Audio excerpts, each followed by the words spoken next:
Right. So even as India learns that there is no option but to live with the virus, and getting back to work is now all about getting used to the new normal. Let's connect with a filmmaker who straddles two big arms of the media industry, feature films and ad films. R Balki has just shot a public service film for the government of India featuring Akshay Kumar, who of course himself has lent his star power to a lot of COVID awareness work.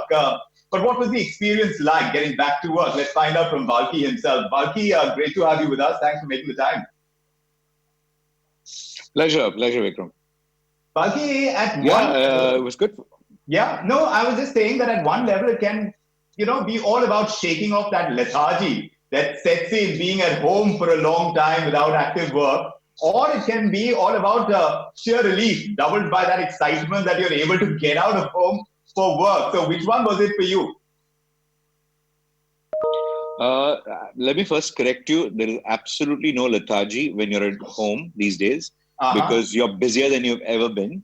So there's no question of any lethargy. So it wasn't shaking off anything. If you were actually fully physically primed to kind of go out and work, because I think we've done more work in the last 2 months than we've ever at home. At home in the sense homework. Right. When this opportunity, when this task was told to us, that this message was very important to be communicated. The fact that after lockdown, it's once the lockdown is over, it's a responsibility of people to go back to work. But while going back to work, let's follow all the protocols and not forget those things. And that was the message of this ad. And it was ironical that we were doing the same thing as what the ad was saying. So it was good. And yes, we were a little worried in the beginning, but all of us, from Akshay, of course, and us and Anil Naidu, producer, and the cameraman Sylvester, and our sound recordist, all of them were very, very enthusiastic about it. All of them landed up, and yes, of course, all the protocols were followed, and the fun was in the production process for Naidu, how he could kind of get all the protocols in place, right from the disinfectant screen to making sure every piece of equipment was sanitized, and how is the catering going to be done. So all this was a challenging kind of thing. So it was a simple shoot, but still, most simple shoots in India, you see 80, 90 people landing up. Yeah. But we did it with 20 people. That is the first learning, that we need to do with less people.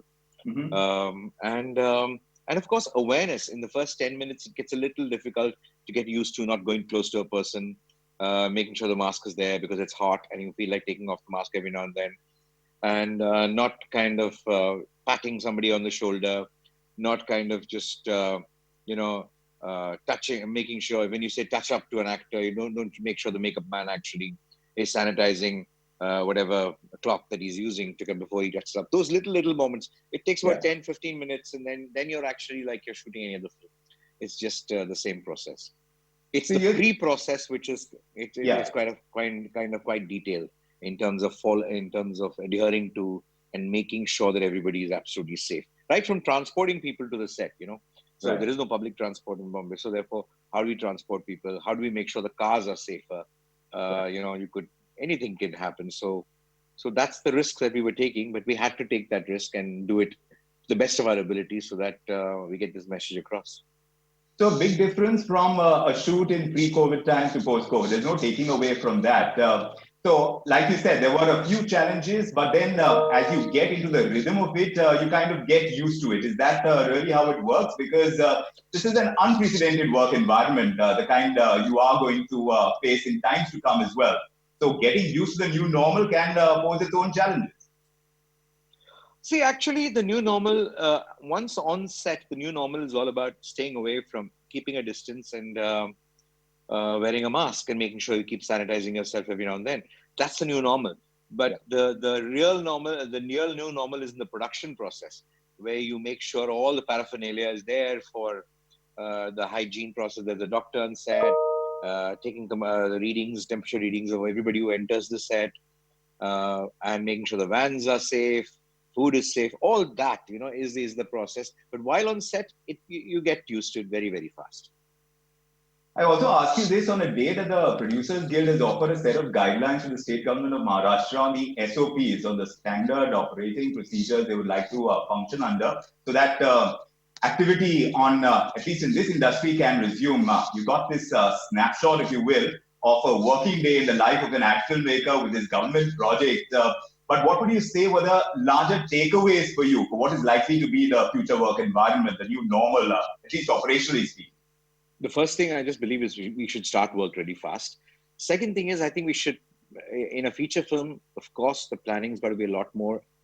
It's going to be a lot more because there are going to be more actors, more professionals involved, and it's going to happen day after day after day. So your security measures don't stop when you're on the set. It also continues till the person reaches home and comes back into the set the next day.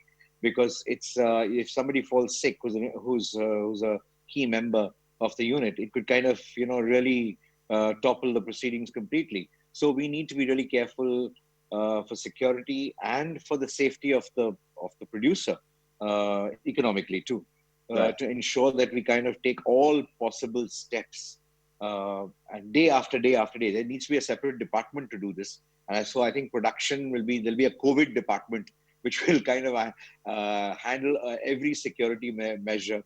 I think we should overdo this rather than underdo this, because it's better to err on the side of overdoing Yeah. rather than miss out something. Let's do a few really crazy, over hypochondriacal things, and kind of just let's begin, because I think it's better to be cautious and start working rather than keep thinking about it. From a production standpoint, a COVID department sounds like you're going to hire more people, but you had fewer people on the set. It also means a lot of people employed with the ad filmmaking and feature filmmaking industry are going without work in the future. And if so, if you see that scenario happening, how much of a hit do you reckon the industry is going to take on at See, least the employability front? I think, see, it's two things. One is a COVID department doesn't happen on the set; it happens behind the set. It happens before the thing happens. It's all the planning Not on department. production, yes. So not on set. So there aren't going to be many more people on the set. Right. The thing is about the lesser number of people. The fortunate part here is in the entertainment industry, there's so much more production that's happening. In fact, you don't get studios, you don't get technicians, you can't hire people because most of them are so busy kind of working on so many series. The series world is exploding. The OTT platform is exploding. There's feature film, there's ad film, there's television. There's a hell of a lot of things that are happening. So there is a lot of work for everybody. And I believe that just by reducing the number of people who come on a set on a particular shoot does not mean they're going to be out of work. And in fact, there is so much work for everybody. So a particular supplier, for example, who's supplying lights, let's say he sends instead of sending 10 people, he can now supply 10 people to one unit. He can supply three people to 3 units. Right. So I feel that there is so much work for everybody. Of course, it'll take a little time to take off, and you will find work slowly taking off. But when it does take off, and in the very near future, there is going to be so much. I don't think this entertainment industry is going to be short of work in the medium to long term, and medium term especially. It's not going to be short of work. There is a lot of production that's happening. Fair enough. But since you straddle both ad films and feature films comparatively, Balki, how will these two do in adapting to the new normal in terms of the innovation? How fast do you think they'll adapt? If you reckon that ad films perhaps may do better at the adapting front, or perhaps vice versa? I'm not sure ad films are better adapting or feature films are better, but I think all of us have to adapt, because a lot of times you cannot maybe go now so easily to crowded locations. You can't, because when you take some people to a place where it's crowded, there's going to be a lot of crowd watching the shoot. It's going to be difficult for crowd control. So all those factors have to be kind of taken into consideration if you want to really maintain protocols, which we all have to for some time. So for some time, we may have to kind of depend on a lot more VFX to create things that we can't go to, where we can't shoot at. We may have to create things, or we may have to kind of do things, limit our scale of productions, to a much more doable thing. Right now, the stories we tell for some time, right. We may have to tell smaller stories. We may have to tell stories that are easier to shoot, lesser number of people. But I think in the slightly medium to long term, I think you will depend a lot more on VFX kind of doing a lot of things that we're not doing today with it. So kind of content that we see getting churned out by the industry now, that is likely to go through a change and perhaps a sea change even. But Balki, since your return to work was marked by a government project, do you believe the media industry is going to need many more of those to get itself back on its feet, at least in the short to medium term? Because the fear is that private advertising budgets are drying up, except for certain industries like FMCG and consumer tech. I think I think what will happen is um, budgets will go down. You Yeah. know, what I'm quite sure is may not dry up. I think budgets for film production, both in features as well as in advertising, is going to go down. Number one, and we have to adapt to that. We have to tell stories according to that. We may have to take. I think the kind of profit margins that production companies and maybe a lot of talent kind of makes is going to definitely have to go down for a bit. But in terms of things drying up, I don't think they're going to dry up like that. I just feel they're going to trickle in slowly. I don't think. See, I think there is a lot of fear. There is absolute bankruptcy right now in terms of nobody's having any business. So you can't even think of advertising business and things like that. They don't have a business right now. A lot of clients. So I feel once the business picks up, a lot of other things that come before advertising is sorted, I think these things will trickle into place. Also, you got an Akshay Kumar to star in your public service film, but you see some kind of reluctance from the stars to come out and shoot on film sets once these curbs are lifted and permissions are granted, because falling sick can cost them their endorsements, their film projects very dearly. See, I really feel that all of us will have to, there is no choice that you have. I mean, it's not something that either you decide that I'm never going to go out and I'm going to sit at home for the rest of my life. That's a call that you can take. But if you really want to work, everybody is going to have to take a bit of risk. And if you're taking that risk, let's not be foolish about it. Let's take all the precautions and then kind of go out there and work. That's all we can do, because it's not an option any one of us has. The virus is going to be there, regardless of what we say, regardless of who opens up when.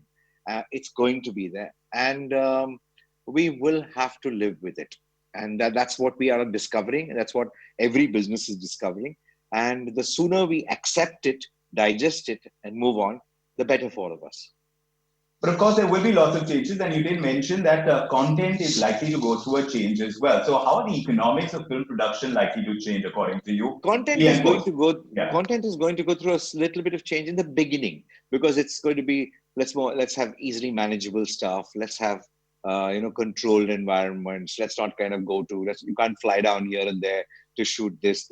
So all those little things in the beginning will happen, but I think all that will smooth it out. For everything we will find a solution. Suppose we have to kind of shoot something somewhere, can fewer people travel? Can a lot more people come from that particular place? Can just the actors go there? Can we direct it from here? A lot of things are going to happen, which are using technology to kind of make sure that we get what we want. Yeah. And like I told you, I think computer graphics and VFX, visual effects, are going to play a huge role in the coming days, even in smaller films, just not in the mega blockbusters that we've seen VFX and computer graphics being used, but even in kind of creating, even going to, let's say, a farmland somewhere far off. You go to a thing and you can't shoot. I think you can patch it up later. You can create it later, so you don't have Yeah. to really travel so much. I think travel will kind of be little what do you say, conservative in the initial few days. So will that bring down cost of filmmaking considerably? Because now I'm hearing about leading ad agencies crowdsourcing footage. Several influencers are being asked to use cameras on their own mobile to shoot themselves. So is this going to cut down costs, or will the added operational costs and sanitization and all of that actually load up the cost factor? How is it likely to play No, we have a fantastic theory in film production. Nothing lowers the cost. It's out? crazy. We all thought when film cameras went out and digital cameras came in, that would really kind of save us a lot of money. We just Yeah. sadly discovered it hasn't. So I think very simply, I think nothing saves us money. I think the money goes somewhere. I don't know where. Something becomes more expensive. Either when you do VFX become more expensive, or your sanitation becomes more expensive, or your something or the other is going to be more and more expensive. Right. And I think uh, I think the fact of shoot everything on your phone, things like that. Unless the phones go to the next level of resolution for broadcast quality, I don't think you're going to do that so easily. But Sure. yes, far more manageable cameras, far more smaller cameras. It's all happening as we speak. It's going to happen. Um, Remote control operations of things, that's going to happen. You all don't have to crowd around the camera and kind of look at it. That's going to happen. All these are well underway, and those technological changes will happen regardless of COVID or not. It's been happening before this too. So, but I think this what we're seeing is just a little stutter now, and it'll kind of crawl back into shape soon. So I don't know if you feel the same way about this discord that has come up in the industry, even as we figure out and settle into our new normal on this whole OTT versus theater owners debate on whether a film should go digital first or not. Where did you find yourself in the argument, and how do you think that argument's likely to settle? I find that's ridiculous. I feel it's a completely no argument because if I, as a producer, anybody as a producer, has invested money and somebody is willing to say, I'm going to buy that right now, and I have a platform where you can kind of get people to see it, why would I say no? Because theaters were my only platform before. So there's so many other platforms. Unless the theater people are saying, no, we are going to we give you this guarantee, you will not kind of, lose any money. We guarantee when the situation becomes okay, uh, you will be able to recover that money. They're not able to guarantee that right now because you don't know what the footfalls are, and nobody can guarantee anything for a film. So if a producer can recover a lot of his costs through a platform and get a good audience for it, why not? I mean, everything is a platform. A theater too is a platform. It's OTT, and I don't understand why these divisions. Everything is a platform to view a film.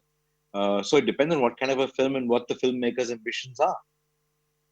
So that's a very practical approach, Balki. But obviously, when business gets thwarted for some people, they're obviously going to feel it that much more. Of Uh, course, yeah, of course, they're going to be. But the first people who are being thwarted are the producers. They've invested the money. They've made a film. Where are right. they going to get that money from? Everything else follows. First, you've got to recover that money. If anybody else is going to be getting affected because I'm not willing to lose my money, how do I explain that? I mean, it doesn't make any sense Sure. to me, because I can understand this when there is an level playing field, when everything is open and people are coming back to the theaters. I understand that there can be an understanding where theaters and filmmakers get together and kind of say, okay, fine, that's what we have right now. We'll not release it 2 weeks or 3 weeks till the film is in the theaters. We have that regulation. We have that understanding with this. But now, right now, they're shut. And right now, you don't even know people are going to come to the theaters. So what can people do?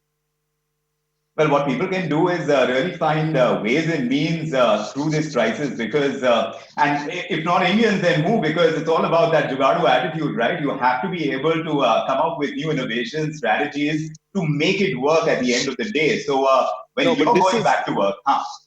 this is a different thing. This is about theaters in this thing. How do I make it work if the theater's closed? You can't make it work. No, at this point in time, you certainly can't. But I'm Impossible. saying that now that you're all set to go back to work, the new normal is slowly and surely going to become what it is, the new normal. So, what is your approach and attitude towards it now? What are the innovations that you're looking forward to drive?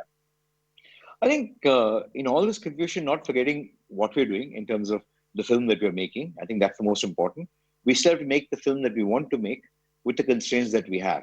So once you start thinking of it like that, you don't put the constraints first. We just put the film first and then say, okay, now I've got to do this like this. I've got to achieve this like this. So each bit by bit of the puzzle you need to kind of solve if you want to kind of do what you want to do. And that's for a short time. It's not going to be forever. Right. And so, more public service films, if you have to make a point of going out much more and shooting what you really like doing. I don't mind just going out there and shooting the sky and saying nothing. I have no problem. You mean you don't need an Akshay Kumar every day? No, I don't mind Akshay Kumar also staring at the sky. We just like, and I don't think he also minds just looking at the sky and being shot. We were so happy to just get back to work, So it's a pleasure for any kind of professional. Just doing their job is a pleasure from in whatever situation. Do you find enough takers to go out and shoot among the stars? I haven't contacted anybody. Nobody has contacted. This is just a project that kind of happened. This is the Yeah. first thing that happened. There hasn't been any other opportunity like that. So we'll figure when the opportunity arises. Well, we'll be in touch for all the opportunities that you Thank can you. do, Balki. We always expect great things from you, and that's not going to stop, no matter Thanks, Vikram. what crisis we find ourselves in. Thanks so much for joining us on Thank you. YouTube now. Thank you. Thank you. Thank you.